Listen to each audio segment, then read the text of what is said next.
Welcome. This is some of the CIs to the Center for Entrepreneurship Research. My name is Rui Oliveira. I'm at the moment the leader of the center, and I would like to introduce my colleagues, starting by Oz. Please introduce yourself, Oz.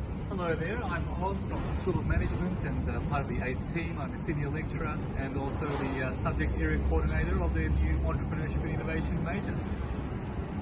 I'm Dr. Charlene McLennan, also in the School of Management. My name is Dr. Shane Matthews. I'm an Associate Professor of International Business and Marketing. My area of expertise is international entrepreneurship within the ACE group. Yeah, I'm the same. My area of expertise is the international entrepreneurship in ACE. Farouk? I am Dr. Farouk Zara. I'm the postdoc at the Australian Centre for Entrepreneurship Research, and I'm the coordinator of HDR program activities. So tell us a little bit about that. So how is ACE helping, in your opinion, the PhD students cohort? We're targeting what they really require to advance their skills in entrepreneurial research. We have like a very interactive way of talking to them and seeking what they are really interested in terms of their PhDs and what we can bring them to activities that are joined with the other universities like UQ and a couple of them during a semester, which helps them to also develop their networks, and also it could be a basis for their future academic research. Very good. Foro is also our responsible person for everything related with marketing and public relations, so we are very grateful for that. Charlie, can you talk a little bit about, for example, the last one that you participated, that was with UQ and Q2 students? Yes, so recently myself and Luca Casali presented on bibliometric research, and we were talking about the methods and how we can implement it and do them better, and that's just to upskill students and other colleagues on the methodology and how we can then improve and get better at doing that, because obviously the literature is shifting more towards bibliometrics, so we just help do some professional development workshops for our students and staff. Perfect. Shane, do you want to talk a little bit about our bootcamp and how it was this year?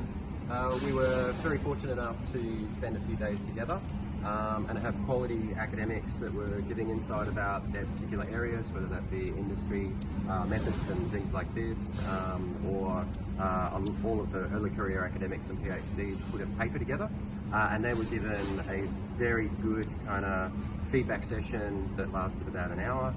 They all submitted their papers early so we could give very good quality feedback, and those discussions are really deep, and they don't happen when you're manic and you're in your day-to-day life. We actually went away to Stradbroke Island, and we were very fortunate enough to have some really good quality academics to give some input in, and that type of return that we get from those type of paper workshops is fantastic, and I think everyone walked away from that thinking that that was a very advantageous activity to do.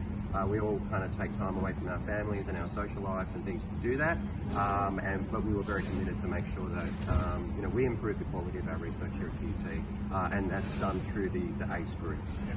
And in ACE group we are also helping, of course, shaping the entrepreneurship major. Do you want to talk a little bit about it, please? Oh, absolutely. It is a really exciting major. It's arguably the first such degree in Australia offered by any universities for undergraduate students. So straight out of high school, they enter into a program that is designed to introduce them to the world of entrepreneurship, but also intrapreneurship.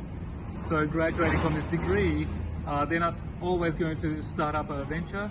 They may simply take those skills and employ them in an organization that exists already, but with in an innovative entrepreneurial mindset.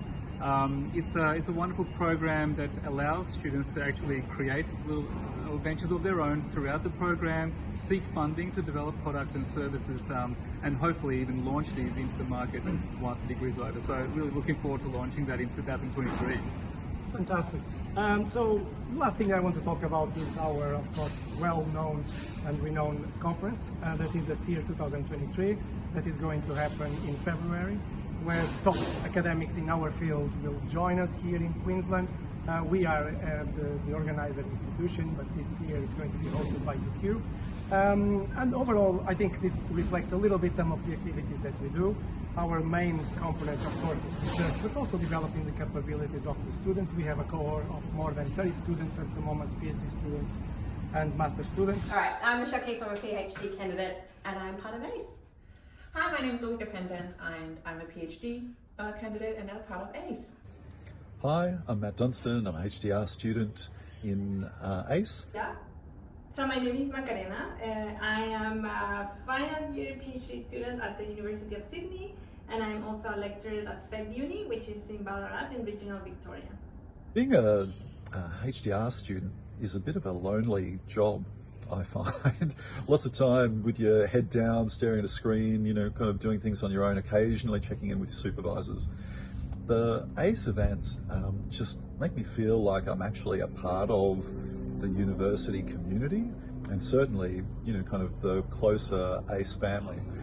People who are, you know, researching similar things, who, you know, are interested in similar things, and, you know, kind of through that, it, you know, kind of helps push my enthusiasm up, you know, kind of to counter those days when my enthusiasm's really lacking. So that's why I like ACE.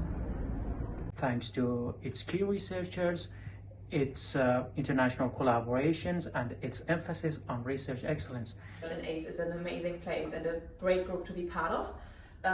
While I was doing my master's, I was really missing the connection to other researchers to grow in my personal, to grow as a researcher, and I didn't have the opportunity, but now being part of ACE is really an amazing opportunity to meet my heroes, people that I've cited. I was so excited the first few times. Yeah, I think one of the biggest things I've gained from being part of ACE is the connection and the community. So being able to openly talk to the academics, but also other PhD candidates or early researchers. So getting those tips, the things that you don't always understand or know about when you're fairly early in your PhD journey, and just that openness and the guidance that everyone provides. It's just such a great group of people. I think it's very friendly. I appreciate the environment that we have in ACE. The colleagues and supervisors are very available to talk and to help with this research. So I feel confident to continue my research in this team. I found my people, I found my tribe, I have the possibility to connect with other people, and I know it's not just me, there are others out there, and I have my people around me, and it really helps me to get through the struggles and to grow as a researcher. Yeah, what she said. Which was your favorite event this year? Definitely the boot camp. I was going to say boot camp, like you even need to ask that one. I love the boot camp. Well, for many reasons. The program that you put together in 4 days was really intense. I think it's very similar to what you get in a conference in terms of focus on your research and on your papers, and talk about all the things that you may have pending through the year. So I think it was a really good experience. Having these different perspectives on the same activity really helped to find your own way to do these things. It's about discerning what fits best for you and your research and who you are as a researcher. But without the exposure to the bigger group, you don't have the opportunity to work that out. Even watching other people presenting and listening to other people's feedback was also really important and useful for my own research. It was so intense. It was, for me personally, it was such a growth journey to hear about the writing, about hearing the different talks from the senior academics. It was almost an overflow of information, but I just loved it and came back really pumped to get back into my research. Yeah, I think it was the time spent. I think every paper development workshop I participated in, like helping to provide feedback, I gained my own insights. So it didn't even need to be directly related to my work. Just that openness, that conversation, the feedback. I was constantly taking notes of how do I think about this in the context of my own research. And the downtime as well, the connection socially with other members of the team was fantastic. Actually, I really like the paper development workshops because I haven't published yet, and I want to publish and I want to become a really good academic. Of course, talking about grants, funding, how do we get that? That's something that I'm really looking forward to get into that. I think just ongoing development events, they don't have to always be as big as boot camp. I think boot camp is great to take you out of your current day-to-day environment and really allow you to focus intensely. But I think half-day or one-day focused events as well throughout the year in between to help keep the momentum, to help keep contact with the academics, with the broader ACE group, and continuing to hone and develop those skills. I follow up all of the activities of ACE because of ASIRE, which is a conference that I really like, and I go ever since I started my PhD in 2019. If you had to define ACE with 3 words, what would you say? Entrepreneurial, innovative, and an amazing team. I know, amazing team in 2 words. So. Hashtag amazing team. I was going to say challenging, supportive, and community. I'd say focus, because I think it was really research focused. I would say fun as well. It was very much a lot of fun. Maybe thinking. Dynamism, trust, and leadership that are the keys to its viability, reliability, and stability over time. Fun, irreverent, just so nice in a dry university environment, and really smart people. I don't know really smart people's 3 words, but you get it. The letters of ACE: awareness, confident, and expertise.